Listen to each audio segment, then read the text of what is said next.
សូមស្វាគមន៍មកកាន់ការរៀនភាសាចិនតាមអនឡាញជាមួយនឹងខ្ញុំដាលីនទាំងអស់គ្នា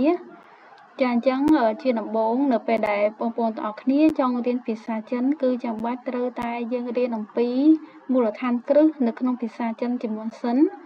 ចាដែលមូលដ្ឋានគ្រឹះនោះគឺយើងហៅថា Pinyin នៅក្នុងភាសាចិនចាអញ្ចឹង Pinyin ហ្នឹងគឺជាការរៀនអំពីស្រៈជញ្ជនៈជាមួយនឹងព្យាង្គចាអញ្ចឹងនាងខ្ញុំនៅក្នុងវីដេអូទី1នេះគឺគ្រាន់តែចង់បង្ហាញលម្អិត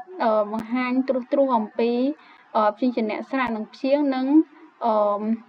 ចំណុចដែលសំខាន់ផ្សេងទៀតតកតងជាមួយនឹងពីរចំណុចទៀតចាអញ្ចឹងតកតងមួយព្យញ្ជនៈគឺមានទាំងអស់23តួស្រៈមានចំនួន25តួព្យាង្គមានចំនួន16តួជាមួយនឹងសព្ទសញ្ញាដែលយើងហៅថាសំឡេងនៅក្នុងភាសាចិនគឺយើងត្រូវរៀនដែរគឺមានចំនួន4ដែលមានសំឡេងទី1សំឡេងទី2សំឡេងទី3និងសំឡេងទី4ហើយចុងក្រោយគឺយើងត្រូវរៀនអំពីរបៀបនៅក្នុងការប្រកបចាអញ្ចឹងនៅក្នុងភាសាចិនគឺមានចំនួន3ដែលយើងហៅថា1តួប្រកប2តួប្រកបនិង3តួប្រកបចាអញ្ចឹងនៅពេលដែលបងប្អូនទាំងអស់គ្នារៀន